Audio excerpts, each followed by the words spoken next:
Hello again, and welcome back for part 12 of my Contender to Eternal series for the Preseason 2 patch of Fellowship featuring Elarion.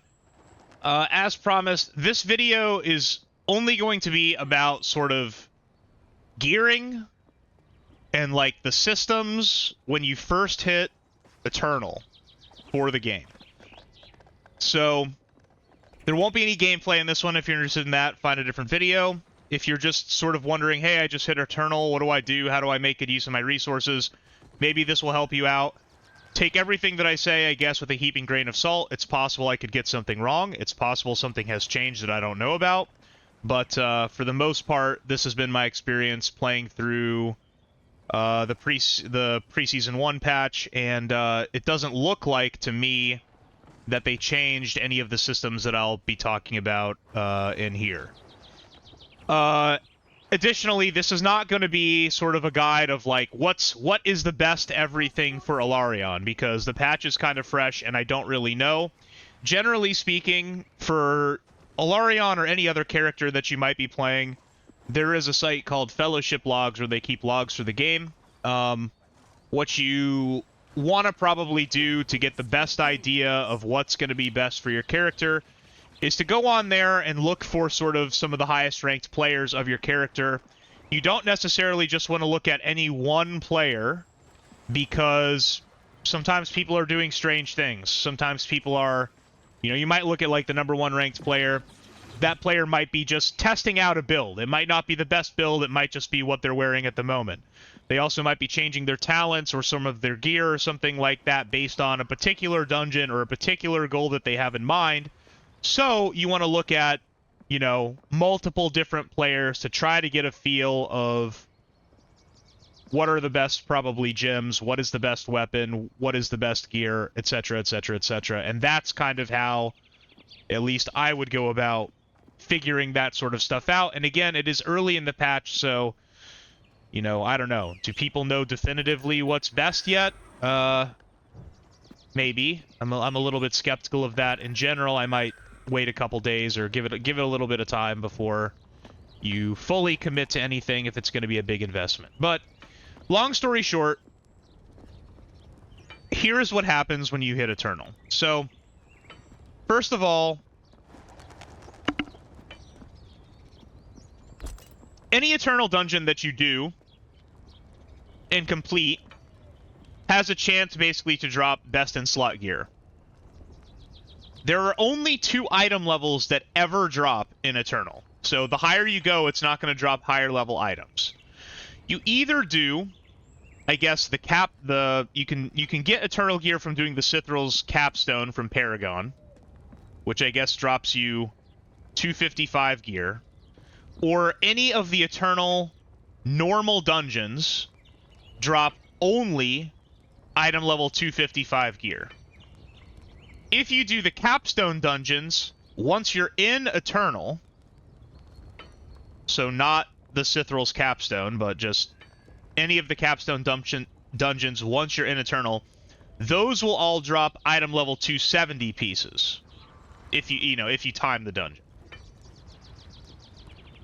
So all of the pieces that drop for you in Eternal, you will want to upgrade to item level 330. And in order to do that, you will need to spend gold.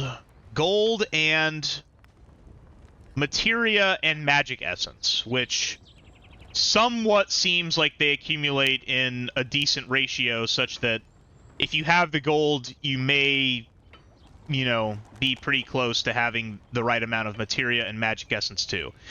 And that's basically all that materia and magic essence do, is they're used to upgrade your items from the blacksmith. So if I take one of my pieces of Eternal gear, these are 255 legs, and I throw it in here, it shows me the cost to upgrade to just the next level. So this is 255, I need to get it to 330, so there's 5 upgrades I need to do, and every time you upgrade, it's going to scale up the gold, materia, and magic essence requirement. So you can see here, just based on this one item, like I've just hit Eternal. Here, let's go ahead and, I decided I had some stuff that I'm going to go ahead and scrap. You probably aren't going to go back and use any of your stuff that you're not currently using, but you might, so take a look at it and make sure that you don't want to scrap it before you do. But here, let's scrap this. Alright, so I'm hitting Eternal. You may have more or less gold, depending on if you spent any gold upgrading items before now or not. But I'm hitting Eternal with... And I have other items, I guess, that will hit the scrapper eventually, but... 6,500 gold.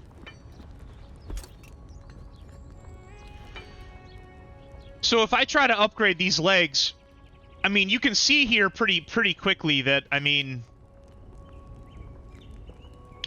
Look, I don't even have enough. Like, if I was trying to upgrade this item twice, I wouldn't even have, like, all the way to 330. I wouldn't even have enough materia and magic essence to upgrade 2 pieces fully right now. So you can see that your gold, materia, and magic essence when you first hit Eternal become quite a constraint to leveling up your gear. What this means is that your gold, materia, and magic essence are kind of a precious resource, and you don't want to waste them. So, the main thing, I guess, to do is this. So, first of all, in terms of how the gear goes, like for best in slot items, and again, with a bit of a grain of salt here, maybe there's some hero that's slightly different, maybe something changed in the new patch, but in general, the rank of gear when you hit Eternal pretty much goes any normal piece of gear, which would be like, I guess not these legs, but sure, these shoulders. This is just like a normal shoulders. It doesn't have any set bonus on it. It doesn't have any socket on it or anything like that. That's kind of like the lowest rank. Ahead of that, in general, I guess, would be like a set bonus. These are not like, I don't know, super great, I don't think. But so yeah, normal loot, loot with a set bonus. Then I think loot with a socket, any socket, is usually, I think, better than a set bonus. And then a socket with a 35% essence bonus, which this Paragon piece has.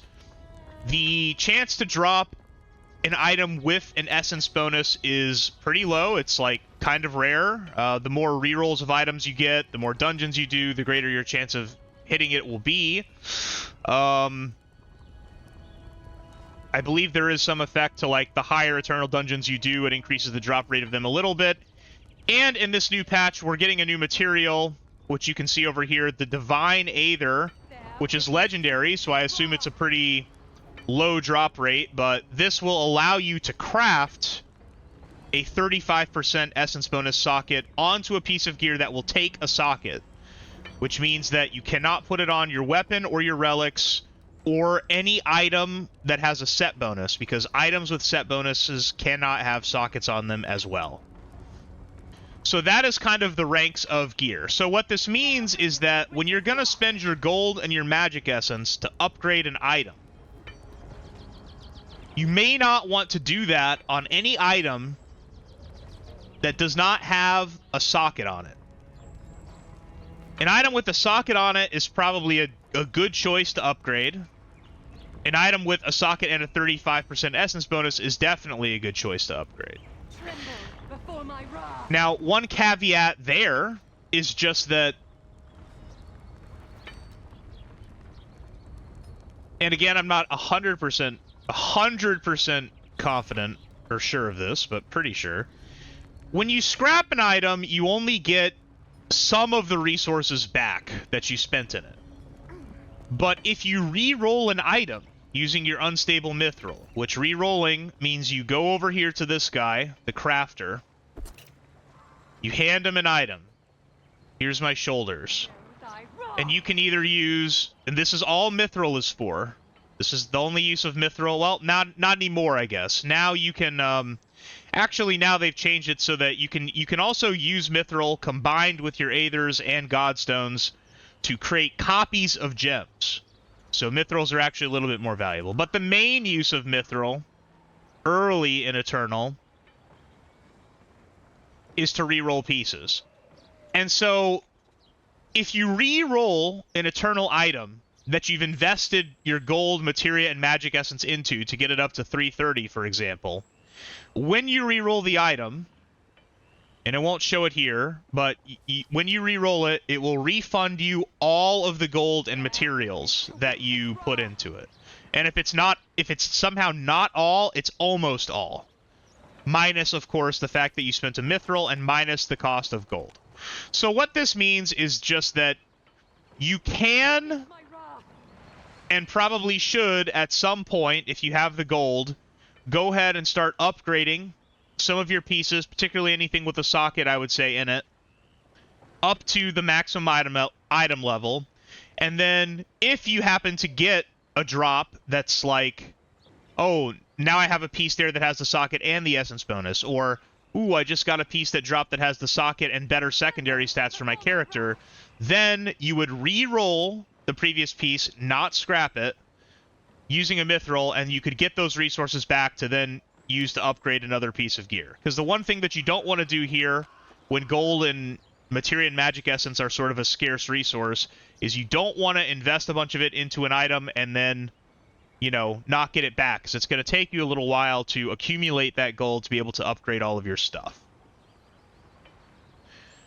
So hopefully that makes sense. I would say that, you know, early in Eternal particularly is a good time to start using unstable reforges if you get some drops that are, you know, duplicate copies of things. When you use one, you can the unstable just gives you a random piece of gear for a different slot. The imbued gives you a choice of 3 different pieces of gear for a different slot, and then the arcane gives you a choice of 3 different pieces of gear for the same slot. Your arcane reforge is going to be powerful for in very late game, not very late game, but if you're trying to fit, like if you have a piece that doesn't have a socket and all your other stuff has sockets on it and you want a socket, or you're trying to fish for that piece with an essence bonus, your arcane reforge will kind of give you the best chance of that per slot, so you kind of don't want to waste these, you kind of want to use them. Early in Eternal, these can be pretty useful for, say I get a weapon drop and I want immediately my bis weapon. Well, you can arcane reforge into your bis weapon, basically. Or with relics, you get an eternal relic that drops, you know which 2 relics you want to use. You know, you get, I don't know, you get an Orb of Shadows to drop, and you don't want that. You want a Sin Binding Stone, or a Salt Wash Elixir, or a Mass Dispel relic, or whatever it is. You could potentially arcane reforge those early relics that you get into the ones that you want. So that's kind of a decent, I think, early use for the arcane reforge if you kind of want to rush and get your bis weapon or whatever relics you like to play. So that's how that's working. Gems, really, once you start re-rolling and doing some dungeons, it doesn't take that long to start to find basically all your pieces with a socket, in my experience. Getting the essence bonus on all your stuff will take much longer. You're also... So yeah, that's kind of how the gear's working. Long story short, don't be in too big of a rush. Do some dungeons, probably. Get some eternal drops. Invest some gold into things that have sockets, potentially. If anything, you know, if you do invest any gold into any piece, and then you get a piece to replace it, don't scrap it, re-roll it so that you get those resources back, and you can put the upgrades into something else. Not 100% sure about this either, but I imagine that when you're sort of choosing to upgrade your gear early in Eternal, that you kind of want to spread it out a little bit, because, you know, for every upgrade you're getting 15 item level on a piece, but because the costs scale incrementally, it's, you know, I assume a lot more efficient to, say I had all 255 pieces, be a lot more efficient to get them all to 270 in terms of the resources that I invested than to get a couple pieces to 330 and leave the rest bare, right? We're gaining more item levels for less gold that way. So I think you kind of want to sort of slowly go through here and upgrade your pieces as you get them, only eternal pieces or whatever. after gear, I mean, the next sort of main thing that you're going to be doing and working on in Eternal, I guess, is, you know, building up all your gem power. I'm not sure if this season has a gem cap or not, but, you know, eventually, like last season, you might get enough gems to eventually fill, like, 2 full of these rows. Which right now we're here, we've got these gems. I mean, it takes a lot of gems to do this. And you need to combine them all into even bigger gems to actually fit them into your gear and get that gem power. So every dungeon that you do has a chance to drop a gem. You've also got ways to copy gems now, so it'll be faster than before and faster for alts. But yeah, you're constantly going to be getting a little bit stronger just because you've got chances for gem drops, and we still haven't done all of the Eternal rewards yet, which are all mounts and the 10k mount, and you're getting some gems as you climb through here too, which are nice rewards. So you'll get some decent starting gems to go with for your character. Okay, so that's kind of your gear, you're re-rolling, you're collecting gems, that's kind of what you're going to look to do. And then the next big thing, I guess, and this is sort of important too, is your weapon. Now, your weapon winds up being a major expense, too, when you first hit Eternal. So, right now I've got this Paragon bow. And again, if this was 4 of 8, it would have all of the traits unlocked. You're gonna, you know, eventually want to go ahead and, you know, get your weapon up to 330, maybe first, or, you know, pretty quickly. And that'll have all of its traits unlocked. Now, you know, picking your traits for whatever weapon you have is fine. It doesn't cost you anything.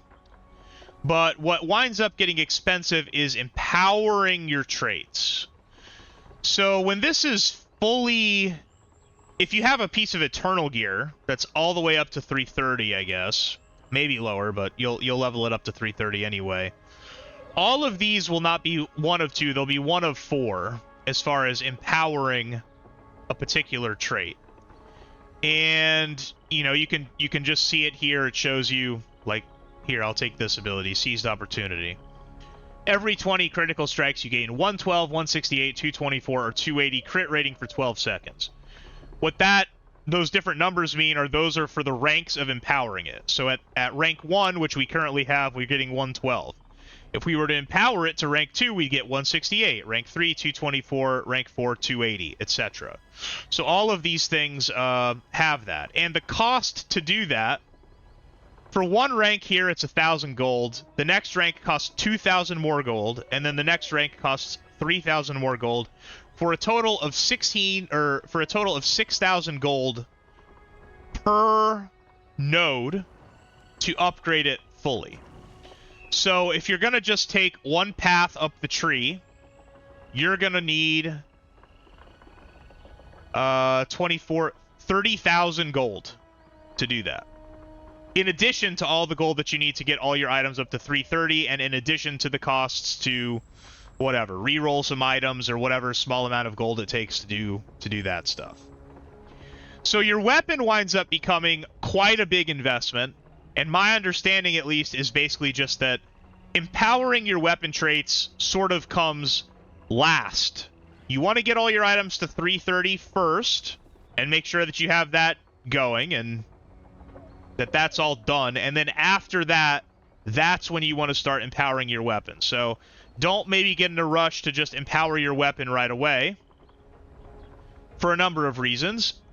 One of which, and this is very important, unless they've changed something, and again, I didn't see it in the patch notes, but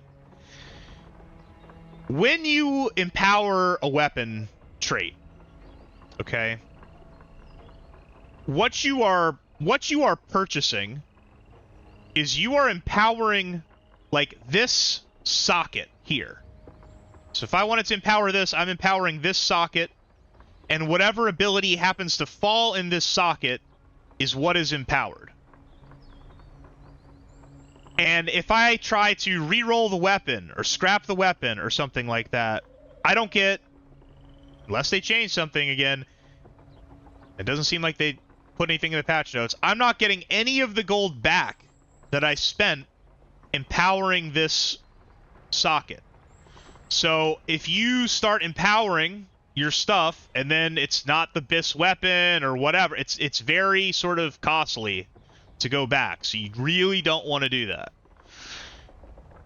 Now, we've talked about this a little bit before, maybe, but your weapon traits, you know, ideally, you're going to want to get your best in slot weapon that you want with all of your best traits in it at some point. And again, you'll have to maybe do some research as far as what that is. It might change over time. Certain things are close, whatever. You change your traits by using these Godstones. That's what they're for.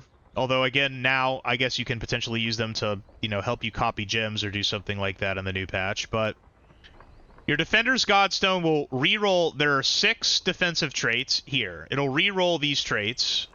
The Hero's Godstone will reroll the 4 offensive traits here to just be 4 different random, not different necessarily, but 4 random ones in random spots.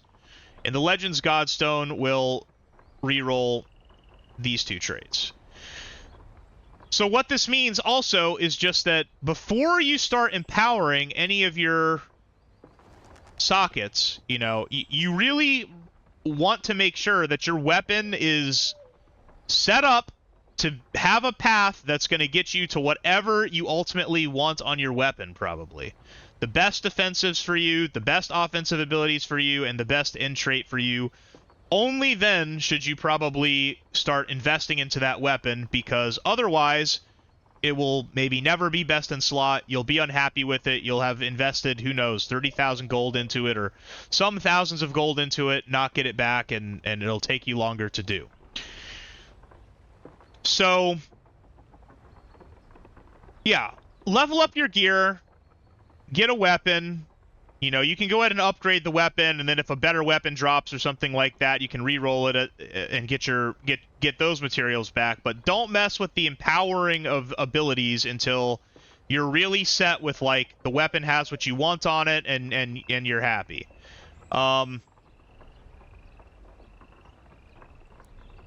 You can see here, too, from using the Godstones, aside from the cost of the resource, the Godstone itself, maybe this won't be a good example because it's not eternal level. I guess it still is kind of the same cost. You can see that there's a cost associated to rerolling too. Now, it's not too bad. I mean, to reroll your defensive traits, you're using a Godstone and 150 gold. Okay. The offensive traits, a Godstone and 400 gold. That's not, you know, it's a little bit, starting to get a little bit pricey maybe. And the Legends Godstone, 750 gold to reroll.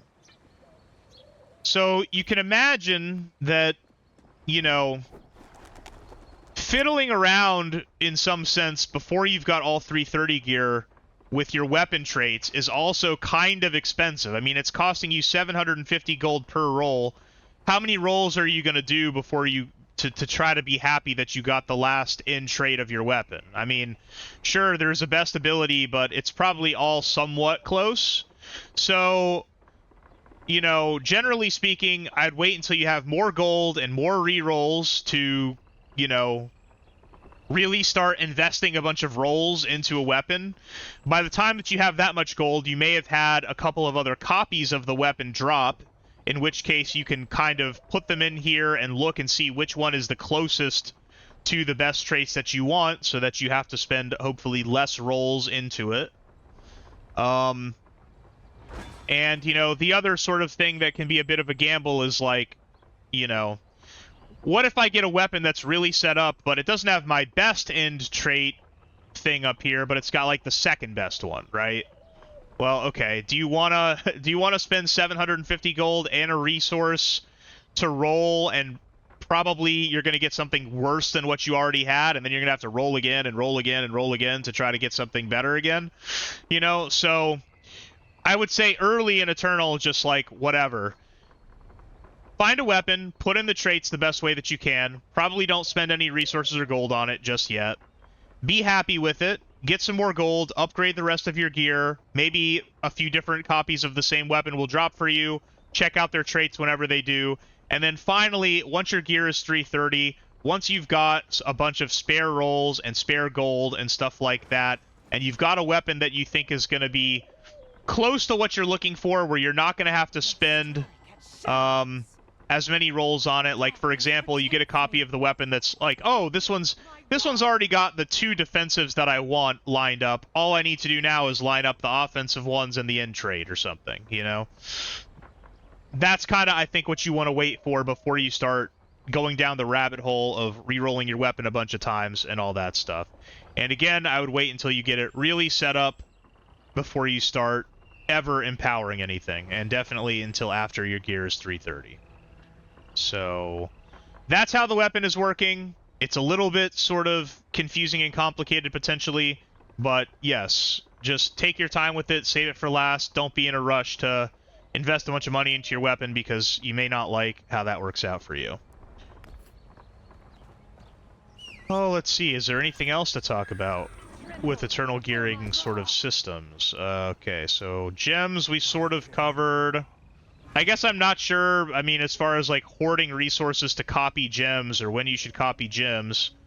Copying gems is pretty good. Yeah, I mean, initially you're probably just going to be doing dungeons, getting drops, and then you're going to, you know, when you get a duplicate drop early, you know, I mean, I don't know, I guess Mithril's more valuable now, but you may want to go ahead and use some unstable Mithril to just re-roll, give yourself a chance to, you know, fill out a different slot, find a piece at the socket or something like that. In general, you kind of maybe want to hold on to all of your relics that you get, particularly early in the thing. You're going to want to probably have 1 copy of each relic. And relics are, until you have a copy of each relic, it's a little bit useful that if somehow something was to come up where you'd want a particular one, you could do an Arcane Mithril on it and probably find the one that you're looking for to do some specific task. One other quick thing, I guess, in terms of sort of like min-maxing maybe your rolls and stuff like that is, I mentioned that there's only 2 levels of gear that drop in Eternal. A normal dungeon drops 255, and a capstone dungeon drops 270. So the 270 pieces, they obviously need less upgrading than the 255s, because they start 1 item level higher, right? So that's saving you gold. So by running the capstones and getting 270 pieces, they cost you less to get up to 330, and then when you use a Mithril to re-roll them, they will re-roll into another 270 item, which will then also cost you less if it happens to be something that you want to wear. So there is also some benefit early, or in general, to saving 270 items to re-roll into other pieces, because that's just saving you an item's level worth of gold, materia, and magic essence. It's not the biggest deal in the world, but when you're constrained for gold like we are when we first hit Eternal, you know, those savings do sort of add up.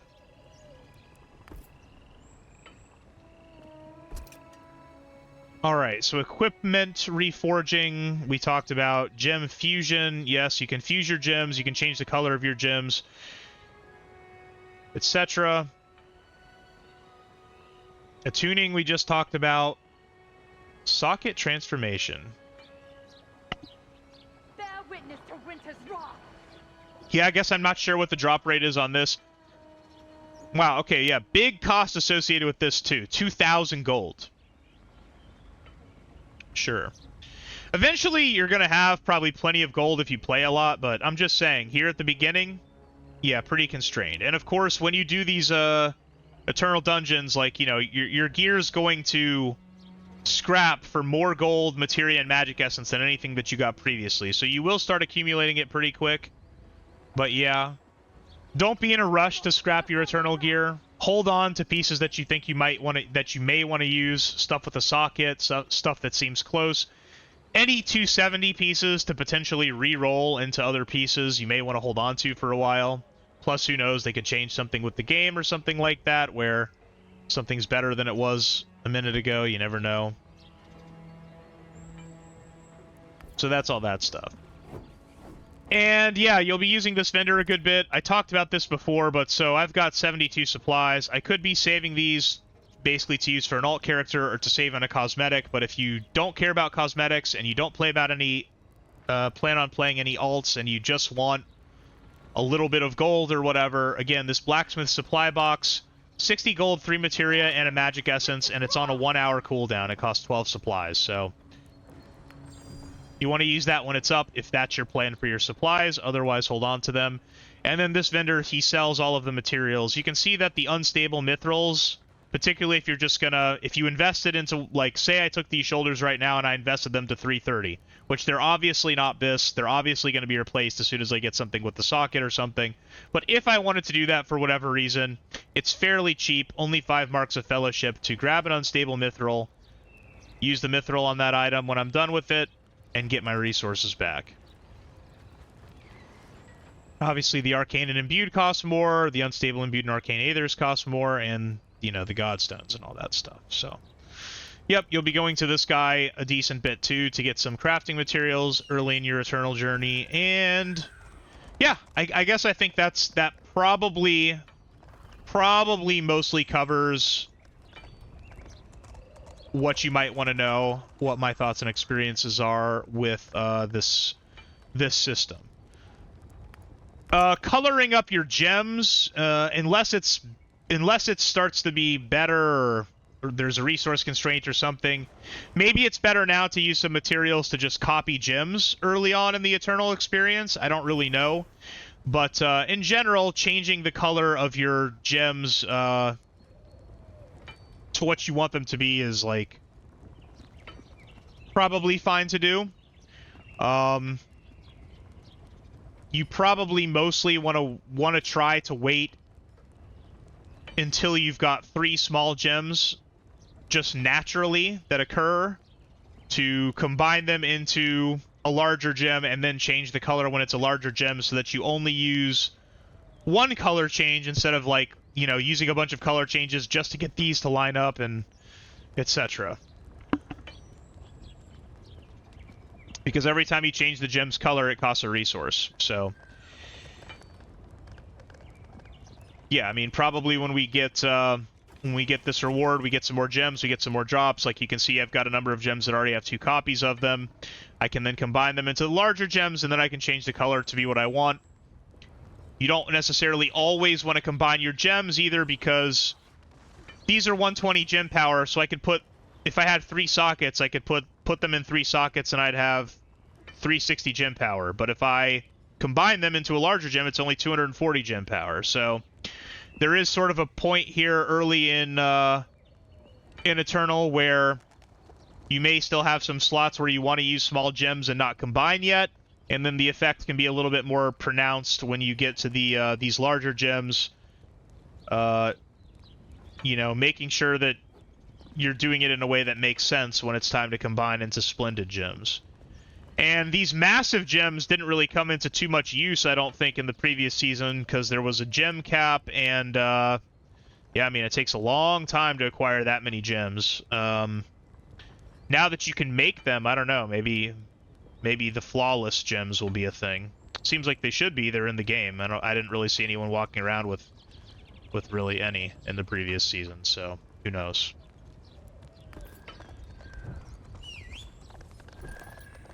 And yeah, I don't know. I'll wrap it up there for that video. Hopefully that was helpful. If there's any of those systems that you didn't understand that well, if there's any chance maybe you saved a little bit of gold or time or frustration from not going too quickly in and just, like, empowering your weapon before you did other stuff, or, you know, scrapping items that you should have re-rolled or something like that, then I guess it would have been helpful to watch this video. Of course, a lot of people probably already know this stuff. Maybe something's changed again. Take it all with a little bit of a grain of salt. Do your own research. Yeah.